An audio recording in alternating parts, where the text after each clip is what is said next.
1950, the decade of post-World War II optimism, traditional values inside the home with housewives and working men, the infamous baby boom, as well as the boom of advertising and new technologies inside the kitchen. When you think of 1950s food, you might think of those less than appetizing Jello-based dishes that combine very contrasting sweet and savory ingredients like ring around the tuna.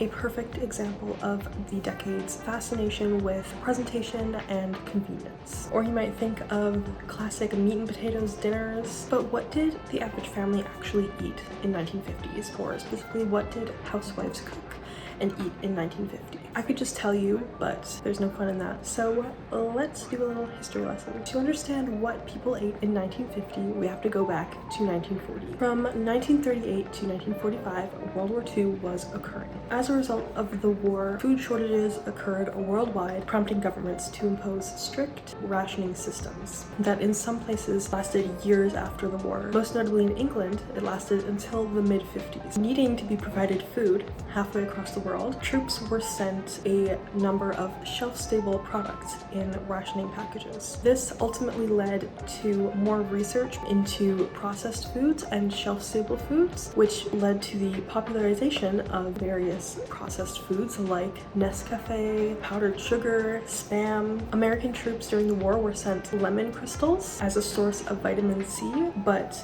not liking the taste of them, many of them just ignored them and didn't take them. Concentrated orange juice was invented, but it wasn't perfected until the 50s. Many of these items that were consumed during the war actually became pantry staples back home after the war. Members of the military who were abroad encountered different cuisines that they liked and brought home with them, leading to the popularization of different cuisines and the rise of ethnic restaurants such as Chinese and Italian. For the war, once rationing had ended, many people compensated for years of scarcity by consuming more meat and butter than they had pre-war. It's safe to say that World War II significantly and in many cases permanently changed the way that people ate. With more women working outside of the home post-war, people valued convenience and time-saving methods inside the kitchen. Many homes gained electricity after the war and kitchen appliances were being invented left and right. So I want to make a whole other video exploring more products that were popularized after the war. So stay tuned for that. We'll be making that eventually. Real quick before we get into the day,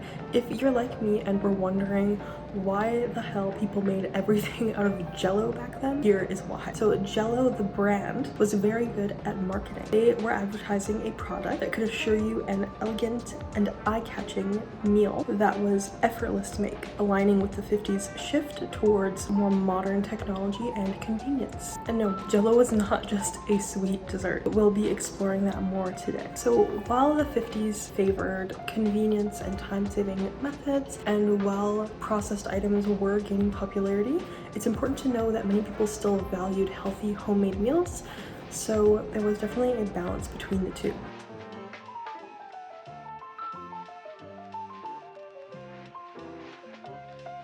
But like I said, I want to do a whole separate video about that because I feel like there's a lot of detail and a lot to explore in terms of the products that were popularized around this time. Morning, time for breakfast. So I had to get a couple things. For one, Wonder Bread was the best-selling pre-sliced bread in the 50s, so of course I had to get Wonder Bread. It was very common to drink orange juice with breakfast for the vitamin C and I guess maybe just a fruit source. And concentrated orange juice was a convenient way to get vitamin C. I got this can of concentrated orange juice. I was in the store. I go to the frozen orange juice section and I'm like looking for it. All the other juices were like just over $1, and then the orange juice is $2.67. And I'm like, I don't know, I'm kind of like frugal, I guess.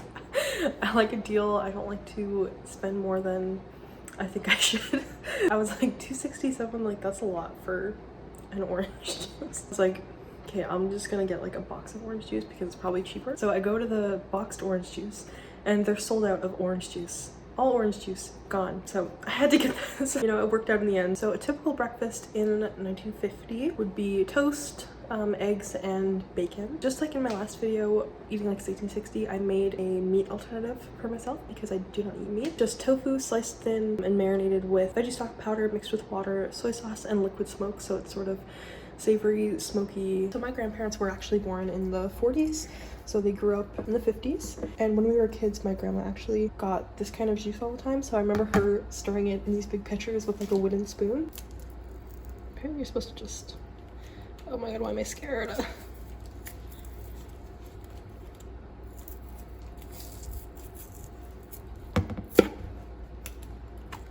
Oh man, that was easy. Okay. Add 3 cans of cold water, mix vigorously.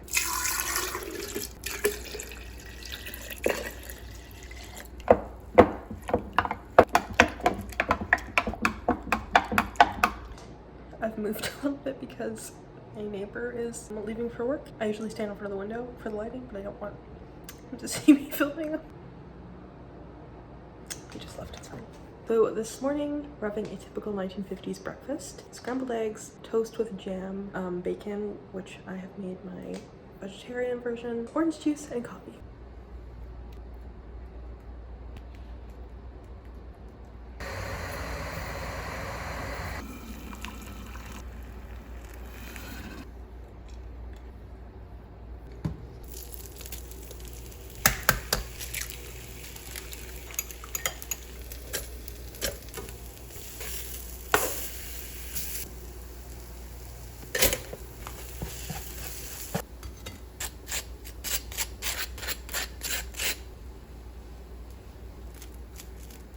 There's so much fruit in here.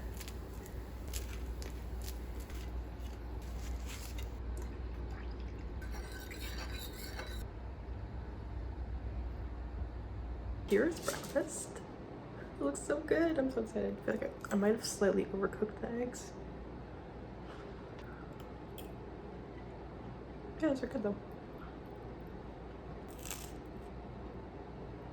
Secret toast and jam is my favorite. The regular white Wonder Bread is interesting. It's definitely light and crispy, but I like a bread that has like more flavor. I eat a lot of sourdough or 12 grain bread sometimes, or like rye bread. Like Winnipeg rye bread is a thing because I'm from Winnipeg in Canada. So Winnipeg rye bread is like a more mild rye bread, but this is like not bad. This does feel like such a classic breakfast. Like you can't have a breakfast that's more breakfasty than this. The orange juice. That's good. Refreshing. Also, I am embarrassed about this coffee a little bit. My plant-based cream, the silk one, it's really good. Really nutty flavor, but it does tend to separate when it goes into hot coffee. You just have to give it a stir. It's fine. It's fine. I'm all done with my breakfast. Yeah, it was good overall. Definitely would have it again. Okay, it's a bit later in the day, and we're gonna make a Jello salad for dinner because it has to set for a while. So let's get into it. So many of the recipes that I'm making today I am taking from Betty Crocker's picture cookbook. So if you ever read that book, you'll notice that she provides a lot of the base recipes for variations of that recipe. So she provides a basic how-to for Jello salad, and then she provides different variations. And I've also looked up other recipes. We're gonna make a version of that today. So, following the basic Jello recipe, 1 package of flavored Jello, and I saw lemon and lime being used a lot online. So we have lemon flavored Jello. Make according to the instructions. Add 2 tablespoons lemon juice or vinegar. When partially set, add 1.5 to 2.5 cups of fruit or vegetables. I am boiling eggs over there. I saw a couple of Jello salads with like quartered eggs.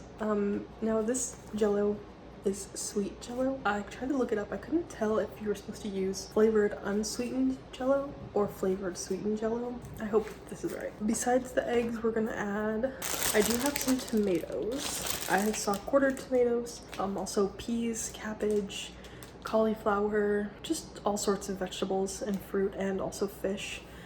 And chicken, I guess, was added sometimes. Also, when I was shopping, I meant to go to the thrift store to try to find a Jello mold. Unfortunately, it was closed. So I am just gonna use a bundt pan.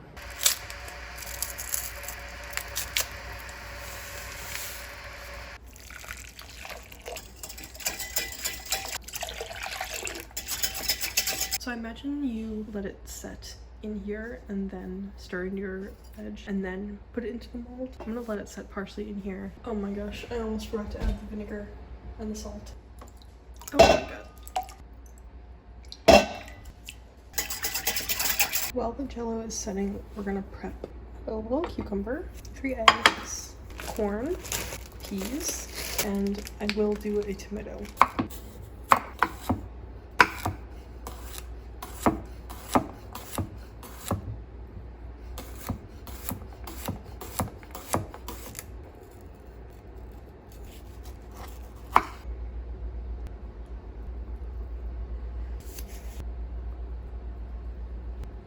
I could totally just disregard the Jello and have the perfect salad right now. It's tempting. Okay, so prepped everything for the Jello, but unfortunately the Jello is still not set, like, at all. So I'm kind of worried that the vinegar might have affected it, because I just read the box and it says don't add crushed pineapple or it will not set. So I'm thinking maybe the acidity. So we're just waiting to see. If not, I might just make a side salad to go with dinner. As gross as it is, I do want to try the Jello. So I'll have to make it again if it doesn't work out. While we're waiting, I'm gonna make banana cream pie.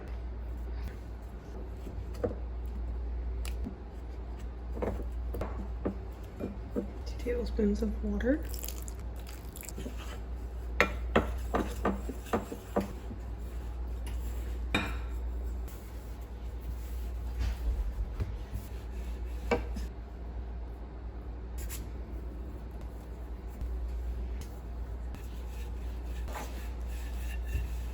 Okay, I don't think this is big enough, but I also don't think it's gonna roll out any thinner because it's like falling apart. I'll flute the edges. Forget how you do it. Definitely not that. Okay. I think that's the best we're gonna get.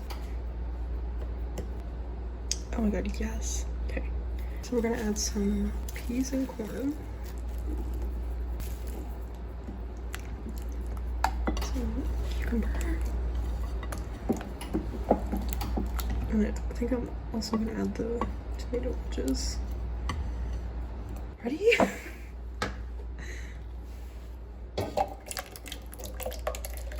my god. I want to add the eggs, like, I want them to be up like that all around. Wait, no I don't, because, okay, actually I want them to be like that so that you can see it once you turn it upside down. Alright, so I added the eggs and I arranged the tomatoes so that it's like a little pattern. I'm gonna put this back in the fridge. To our pan, 2/3 cups of sugar, a teaspoon of salt, 2 tablespoons cornstarch, 2.5 actually, 1 tablespoon of flour, and we'll slowly add in 3 cups of milk. I read that whole milk is best for custards, but I don't think we sell like a whole milk in Canada. I got homogenized milk, which is a similar fat content.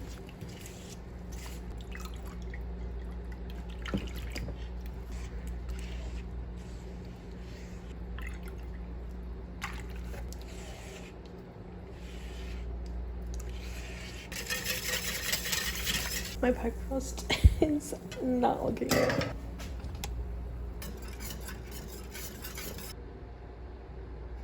Okay, we're gonna move half of it to a bowl. Slowly add 3 egg yolks.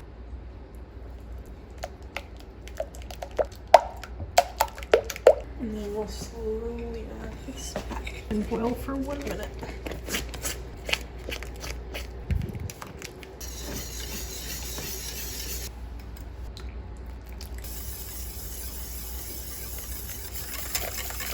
I had to turn the camera off to focus.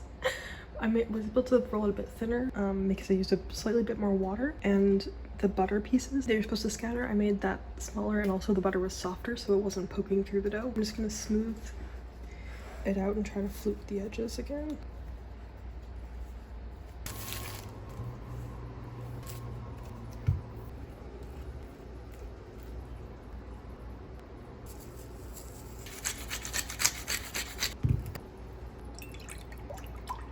Alright, it is lunchtime now. We have a very simple lunch. A tomato sandwich and apple slices.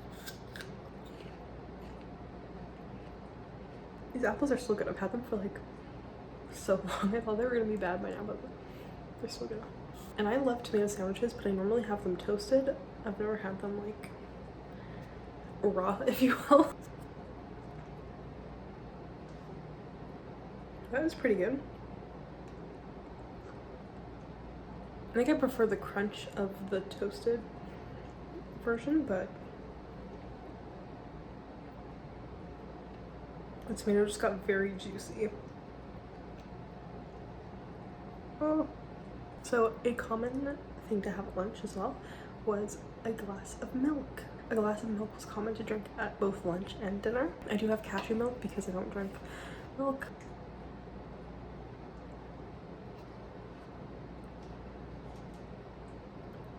You know what? That tastes good. So again, to mention my grandparents, but they were born, or they grew up in the 50s, so it is relevant. They do drink milk at both lunch and dinner, so I feel like this is pretty accurate. And even when we were kids, like over at our grandparents, they would give us milk at lunch and dinner. And I hated it personally, and I would like either choke down the milk or just not drink it. But I am happy to have my cashew milk right now.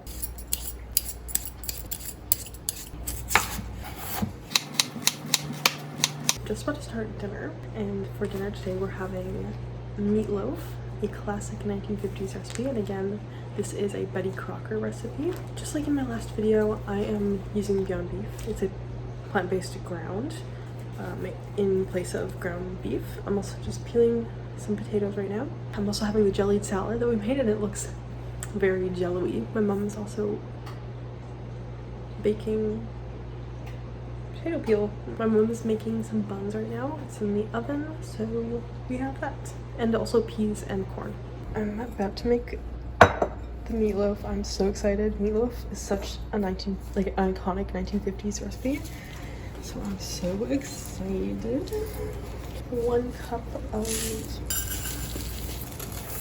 I have like a splash of oat milk left, so we'll use that. I don't have much of this milk left, so use that as well. 3/4, 2 tablespoons of onion, a teaspoon of salt, and then 1/8 of a teaspoon of pepper.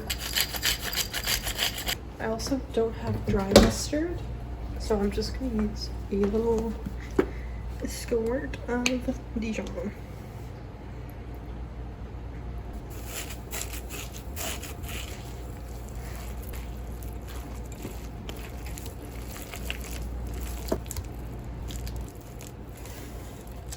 A tablespoon and a half of ketchup on top.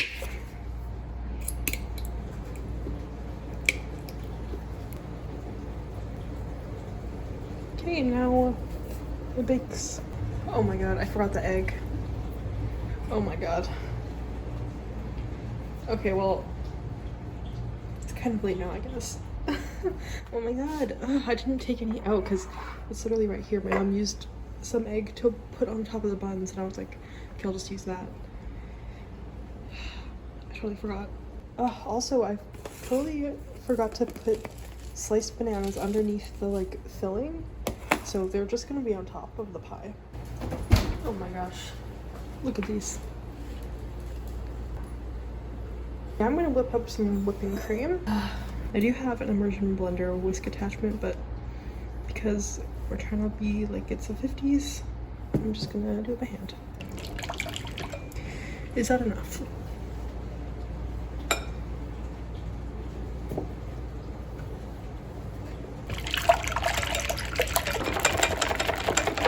My whisk keeps breaking. This is the only other whisk I have. Oh my god. The other ones are like in the dishwasher, I think, and it's on.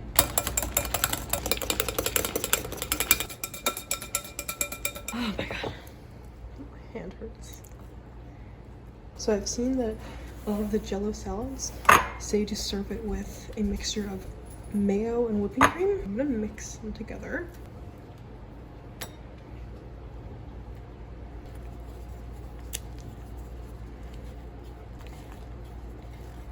Are you ready for this?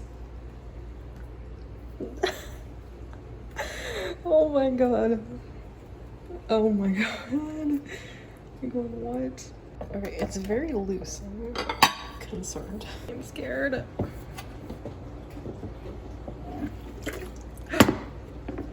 Oh my god. Oh my god.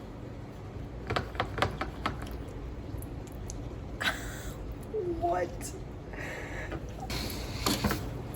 First, gonna add some lettuce around the sides as well. Okay, now I'm gonna do maybe a tomato wedge or maybe cucumbers. Yes! Oh my god. Look at this. This is a beauty. Look at that. I saw a really cool meatloaf presentation. I'll insert a picture here. And I want to try to recreate that. So I'm thinking I'll put the meatloaf here. I have a piping bag. And we'll put the peas on too.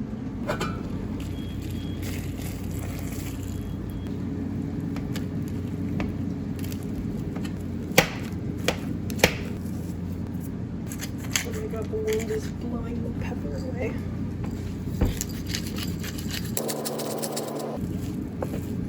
Alright, the meatloaf is definitely ready.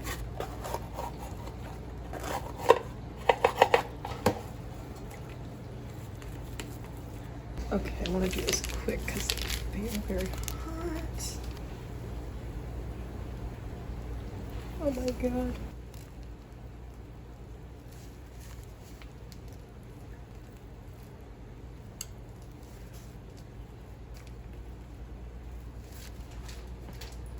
Oh my god, I hope I filmed that.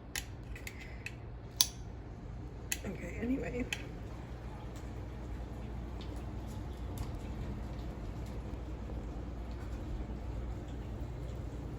I'm gonna show my mom.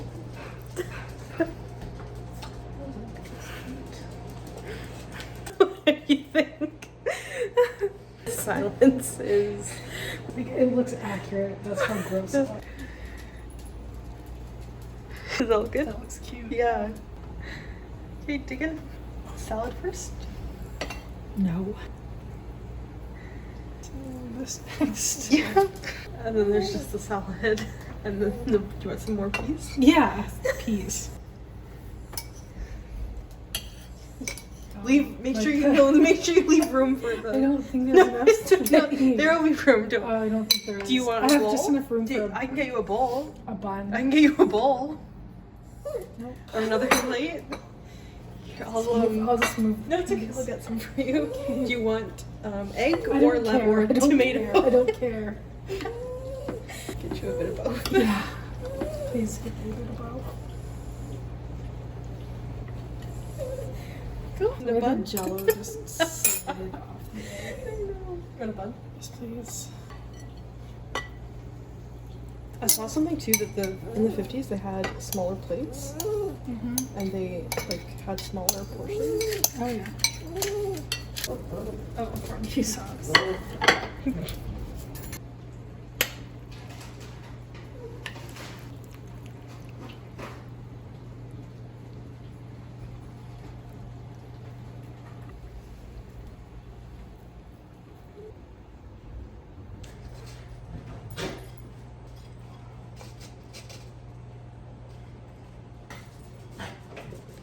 More stuff there. There's more stuff there. I'm trying Is there? to have the Jello salad. There's mashed potatoes and buns. Oh, And some salad. I'm not even gonna look at that. You first you're doing the 80s diet, now what are you doing? 2040? 50s. That doesn't look like the 50s to me. Really? Well, look at it. It's Jello. Yeah, that's not. Jello didn't even exist back then, I bet. Okay, so the meatloaf was called a fluffy meatloaf, and I feel like that's true. It is definitely more moist than other times I've had ground beef.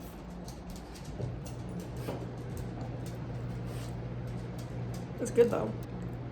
I'm really big on temperature of food. The potato rosettes obviously got cold. And so do the peas. So don't love that, but so far it's a very good, hearty, yummy dinner. Do you have your salad yet? No. I don't know if I can. The buns are sick. Oh my god, I haven't even tried them yet.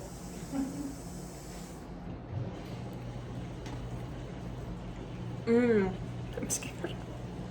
I'm just avoiding it. You ready to try it? Okay. I feel like crying. I'm gonna go in for a bite of egg.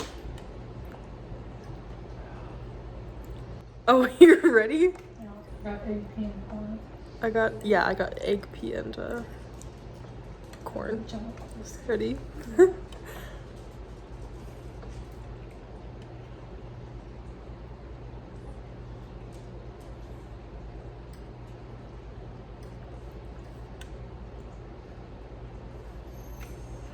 It's not the worst thing I've ever eaten, but I'm not having another bite. It was like I got egg and pea first, and then like the sweet lemon like hit my throat. I was like, oh. It's weird, but it's It not. is. It's I'm not. not. Gag, but Yeah, I'm not. I was having prepared to gag too.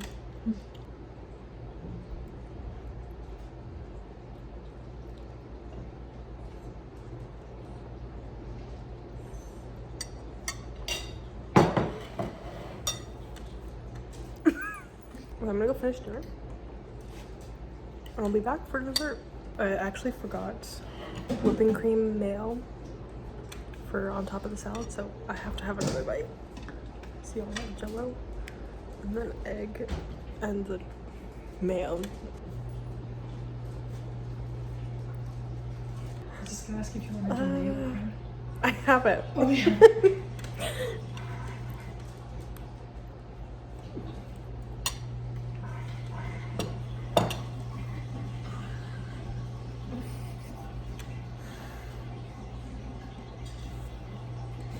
Oh my god.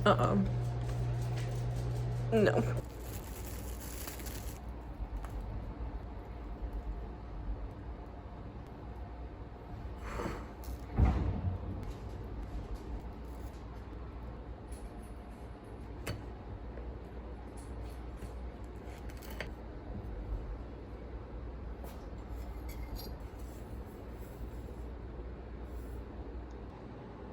She's looking cute, that's for sure.